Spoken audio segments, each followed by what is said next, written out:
Di ko alam kung saan ko 'to ilalagay pero dito na lang kasi wala rin akong mapagsabihan na hindi agad magbibigay ng mabilis na comfort line na parang kaya ng ayusin ng isang magandang salita. Alam ko mabait naman yung mga tao sa paligid ko pero may days na hindi ko kailangan ng pep talk o motivational advice. Kailangan ko lang ng lugar na puwedeng ilabas yung totoo, kahit magulo, kahit nakakahiya, kahit hindi magandang pakinggan. Software engineer ako dito sa Pilipinas at hindi ako yung tipong bata pa lang nagko-code na at parang natural na lumalabas yung logic sa daliri. Late ko natutunan, late ko rin naramdaman na may karapatan akong tumayo sa field na ito. Kahit ngayon ay ilang taon na ako nagtatrabaho, may parte pa rin ng utak ko na naniniwalang aksidente lang lahat na baka bukas may makakita ng mali at sabihin na hindi talaga ako para dito. Gising ako madalas bago mag-alas 6, hindi dahil masipag akong tao, kundi dahil katawan ko na yung gumigising sa akin na parang may nakaset na kaba. Yung alarm minsan hindi na kailangan. Kasi bago pa tumunog, nakadilat na ako, nakatingin sa kisame, iniisip kung may na-miss ba akong message kagabi, kung may incident ba na hindi ko nakita, kung may ticket ba na babalik sa akin dahil may kulang. May mga umaga na ang unang pumapasok sa isip ko ay yung last deploy namin. At kung may maliit na bagay na pwedeng lumaki kapag hindi ko napansin, tapos parang may maliit na bato sa dibdib na hindi umaalis kahit ilang malalim na hinga ang gawin ko. Nakatira ako sa maliit na inuupahan ko sa Metro Manila. Hindi ito yung pang Instagram na setup, kundi yung practical lang, may matinong signal, malapit sa train line, at may tindahan sa baba na pwedeng bilhan ng itlog at sabon kahit gabi. Minsan naririnig ko yung kapitbahay na nag-uusap sa hallway, yung tunog ng tsinelas, yung lagitik ng susi, tapos bigla akong maaalala na normal lang yung buhay ng ibang tao. Ang iniisip nila ay kung may tubig mamaya o kung uulan sa sinampay, habang ako kahit nakaupo lang sa kama, parang laging may invisible na deadline na nakapatong sa balikat. Kapag office day, dumadaan ako sa usual route ko na may pila, may siksikan, at yung steady na ubong ng tren na parang background music ng lahat ng pagod at anxious sa city. May part sa akin na gusto maging grateful kasi may trabaho ako, may sahod, may nababayaran akong renta at nakakatulong ako sa bahay. Pero may part din na habang nakatayo ako sa loob ng tren, hawak yung bag ko, iniisip ko kung kaya ko bang maging normal na tao na hindi kinakain ng isip niya yung trabaho bago pa man magbukas yung laptop. Parang may internal scoreboard sa ulo ko at kahit wala namang naglalagay ng puntos, ako pa rin yung pinakamalupit na judge. Sa team namin, hindi naman ako newbie. May tasks akong hawak, may code reviews akong ginagawa, may meetings kung saan may ambag akong opinion, at may features na na-deliver ko na hindi rin biro. On paper, okay ako. Hindi ako yung laging late, hindi ako yung palaging may bug, at hindi rin ako yung palaging tahimik. Pero sa loob, parang may dalawang tao. Yung isa, functional, nagsusulat ng code, nagtitikit, sumasagot sa chat at gumagalaw kahit may kaba. Yung isa, nasa sulok ng utak ko, hawak yung listahan ng lahat ng mali ko, tapos palaging handa magbulong na mapapahiya ako kapag may isang bagay na pumalya. May time na sinabi ng lead ko na maganda raw yung last release. Nag-thank you ako sa normal na paraan tapos tuloy ang meeting na parang walang espesyal na nangyari. Pero pag uwi ko, imbes na maramdaman ko yung compliment, nag-replay sa utak ko yung mga bahagi na buti na lang hindi nila nakita, yung portion ng code na minadali ko, yung function name na hindi ko na inayos, yung comment na naiwan. Default ko palagi hanapin yung butas, kahit hindi naman kailangan. Tapos, nagtataka ako kung defense mechanism ba to o habit na naging paraan ko para parusahan ang sarili ko. Backend yung work ko ngayon, data, APIs, queues, at mga bagay na kapag nagkamali ka, hindi siya tulad ng typo sa essay na pwedeng i-edit after. Minsan, kapag may bug, hindi agad obvious. Lalabas siya after ilang oras o after isang weird na combination ng events. Tapos biglang may makaka-notice na user o support o analytics. Ang pinaka-kinakatakutan ko ay yung klase ng mali na hindi mo agad alam na mali ka tapos lumaki na pala yung epekto bago pa man may mag-alert. May on-call rotation kami at tuwing turn ko, ramdam ko yung dibdib ko na parang masikip kahit wala pang nangyayari. Hindi naman araw-araw may incident at kung meron man madalas manageable. Pero Yung anticipation yung pumapatay sa'kin, yung idea na habang tulog ako may puwedeng mangyari at kailangan kong bumangon na alert, magbasa ng logs na parang hindi puwedeng mabagal ang utak, tapos mag-diagnose ng issue habang nanginginig yung kamay ko sa keyboard. Minsan naiisip ko kung paano nagagawa ng iba ito nang hindi sinisisi yung sarili nila kahit bago pa mangyari ang kahit ano. Kasama rin nito yung physical na epekto na nakakainis kasi hindi mo siya mapapaliwanag sa isang toggle. Kapag sunod-sunod yung pressure, sumasakit yung tiyan ko, may araw na kahit hindi naman ako gutom parang may asim na umaakyat sa lalamunan ko. Nagpapacheck ako minsan tapos sasabihin na bawasan daw ang stress at ayusin ang tulog. Alam mo naman yon, pero paano mo aayusin yung stress kung yung trabaho mismo yung trigger at yung takot mong magkamali yung nagpapagalaw sa buong araw mo? Hindi rin ako magaling mag-open up sa pamilya ko tungkol dito. Nanay ko nasa probinsya at marami na siyang iniisip, bills, gamot, kapatid kong nag-aaral pa. Kapag tumatawag siya, gusto ko maging stable na boses yung anak na maaasahan. Kapag sinasabi niyang proud siya, para akong nilulunok ng iya, hindi dahil ayaw ko marinig kundi dahil parang may tinatago akong totoo na hindi ako confident, na hindi ako sure kung deserve ko yung pride niya. Minsan sinasabi ko na lang na okay naman sa akin. Kahit may gabi na iniisip ko kung magre-resign na ba ako at maghahanap ng ibang work na hindi ganito kabigat sa ulo ko. May routine din ako na hindi ko madalas sinasabi sa mga ka-work ko. Sundays, nagsisimba ako. Hindi ako yung type na laging nagpo-post tungkol sa faith at hindi rin ako yung palaging nasa harap. Tahimik lang ako, minsan nasa likod, minsan sa gilid, minsan maaga para hindi matao. May part sa misa na tahimik, yung after communion na parang lumuluwag yung dibdib ko, hindi dahil nawala yung problema, kundi dahil may minuto na hindi ko kailangang maging magaling. May minuto na pwede kong aminin sa sarili ko na natatakot ako at hindi ako mapapagalitan. May kaibigan ako sa church na mas matanda sa akin at minsan tumutulong ako sa tech staff nila, audio, projector at minsan live stream kapag may special service. Nakakatawa kasi sa simbahan, kapag nagkamali ako at nagka-feedback yung mic, walang nagagalit, may tatawa lang tapos aayusin. Sa trabaho, kahit walang nagsisigaw, utak ko yung sumisigaw at minsan iniisip ko bakit mas madaling magkamali sa harap ng congregation kaysa magkamali sa harap ng Git repository. Lumala yung takot ko nung napunta ako sa project na sensitive sa oras.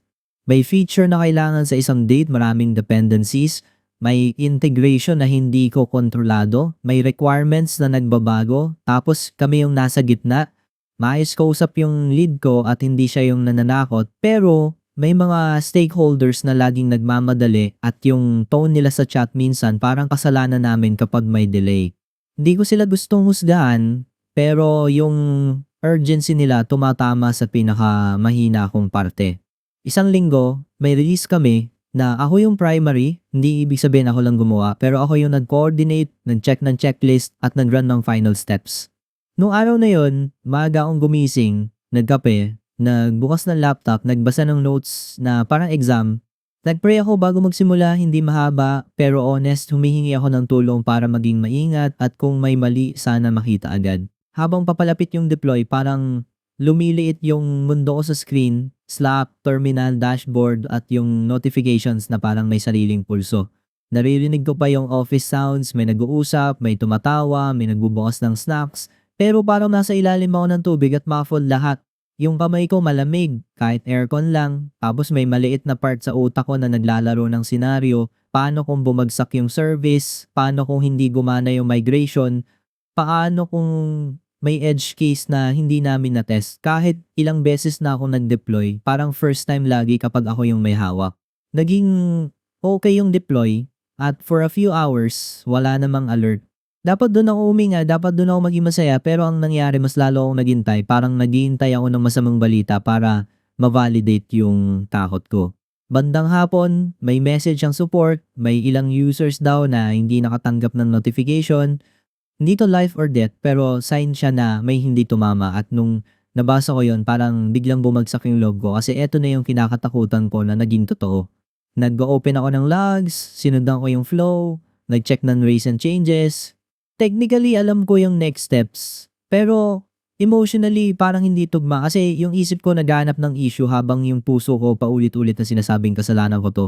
Nung nakita ko yung root cause, hindi siya yung malaking kabalbalan. Isang condition lang na hindi na-cover sa specific path kaya hindi na-trigger yung send event.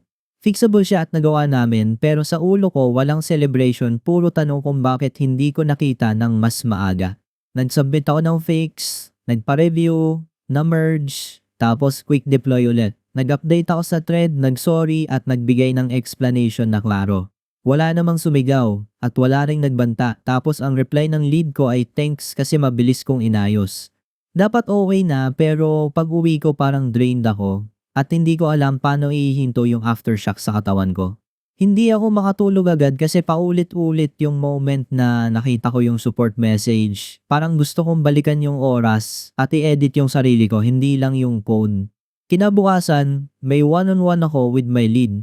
Pumasok ako sa meeting na ready mapagsabihan kahit wala siyang sinabing ganoon. Inunahan ko na siya at sinabi ko na I felt bad about the issue at sana nahuli ko agad. He listened, then he said something I did not expect na nakapag-ship na siya ng mas malalaking bugs dati at naaalala niya pa rin pero hindi niya hinahayaan na yung memories na yun ang magdikta kung sino siya. Calm siya, parang normal na topic lang at sinabi niya na part ng work ang mistakes at part din ng work ang pag-ayos. May instinct ako na makipagtalo, hindi sa kanya kundi sa sariling utak. Kasi kapag tinanggap ko yun, parang ibig sabihin okay lang magkamali. At natatakot ako na kapag pinayagan ko sarili ko, magiging careless ako. Para kasing yung takot yung leash ko para maging maingat.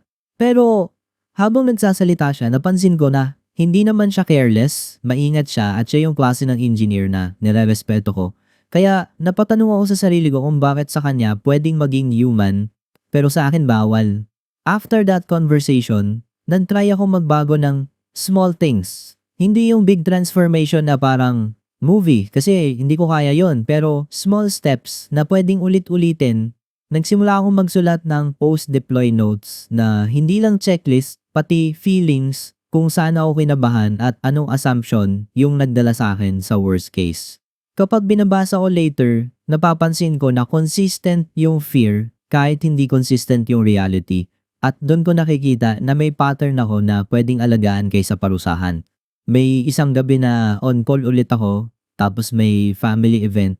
Umuwi ako sa amin for a weekend kasi birthday ng kapatid ko.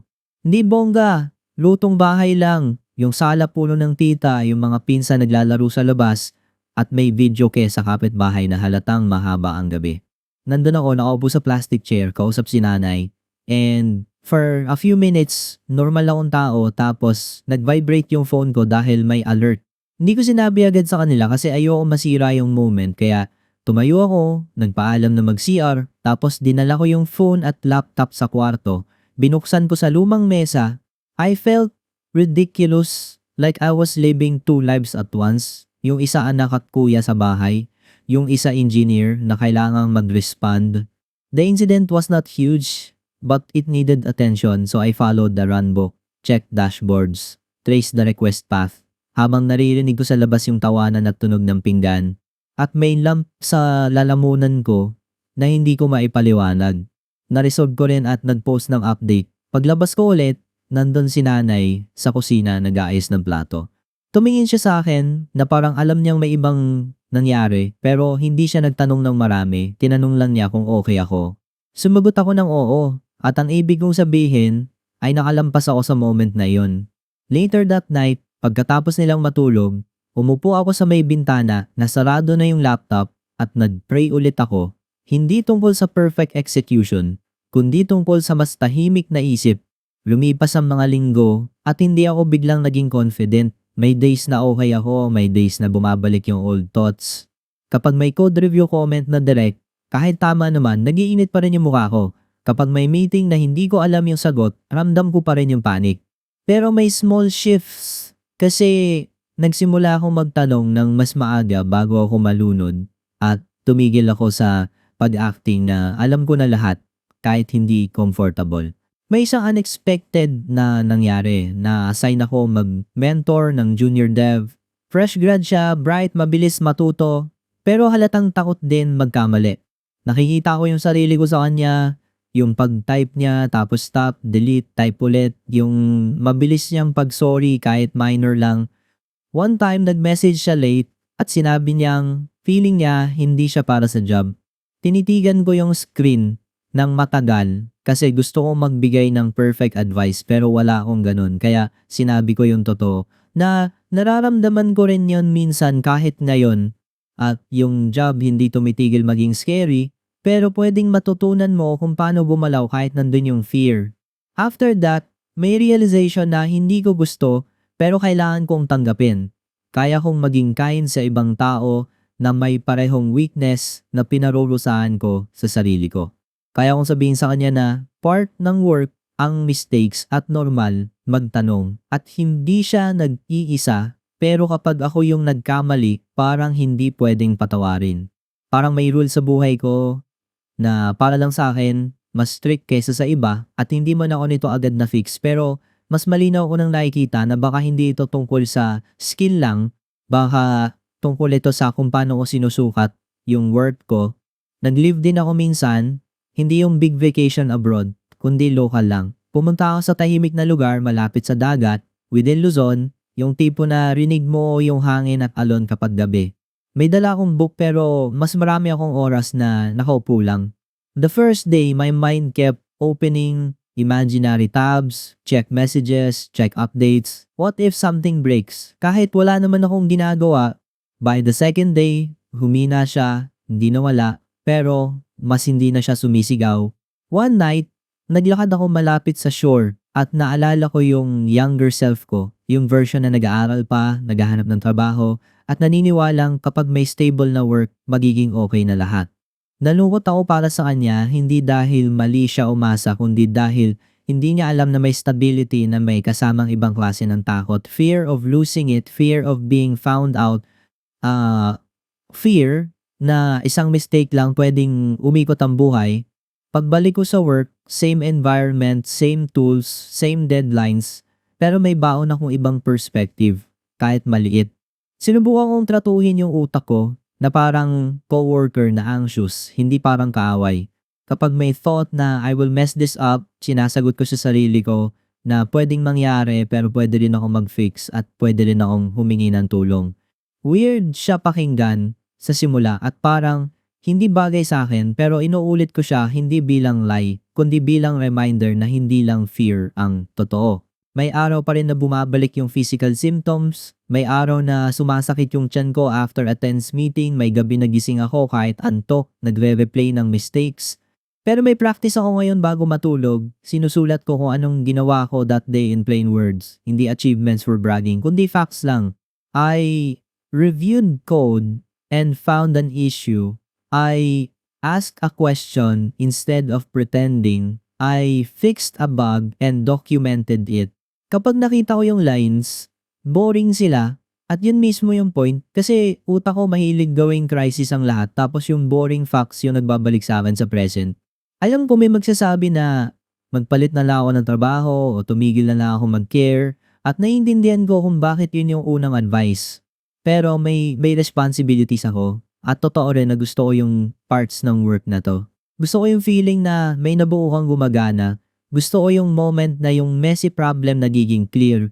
Gusto ko yung pagtulong sa debugging at gusto ko yung makita yung junior dev na biglang nag-click sa kanya yung concept. Ayoko umalis sa field dahil lang maingay yung isip ko. Gusto kong manatili at maging tao na kayang gawin yung trabaho nang hindi kailangan masaktan lagi. Kung may umabot hanggang dito at pareho ang nararamdaman, wala akong magic line na magiging confident ka bukas. Ang meron lang ako ay totoo na hindi ka nag-iisa sa feeling na isang message lang at guguho na ang mundo mo at hindi ka nag-iisa sa thought na mas matalino at mas kalmado ang lahat ng tao sa paligid mo.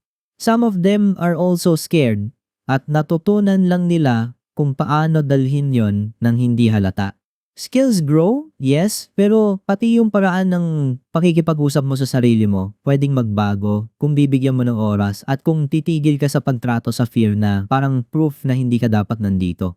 Hanggang ngayon kinakabahan pa rin ako bago mag-deploy. Nagdo-double check pa rin ako, minsan triple check, at ramdam ko pa rin yung stomach ko humihigpit kapag may message ang support. Pero naaalala ko rin yung mga gabing na-fix ko yung bagay na akala ko hindi ko kakayanin. Naaalala ko yung mentor na umamin na mas malala na yung na-ship niya at okay pa rin siya. Naaalala ko yung junior dev na mas kailangan yung honesty kaysa polished advice. At naaalala ko si nanay na nagtanong kung okay ako nang hindi pinipilit. Kasi yung quiet kindness na yon parang permission huminga. Baka palagi ako magiging taong sobrang nagka-care at baka hindi yon weakness.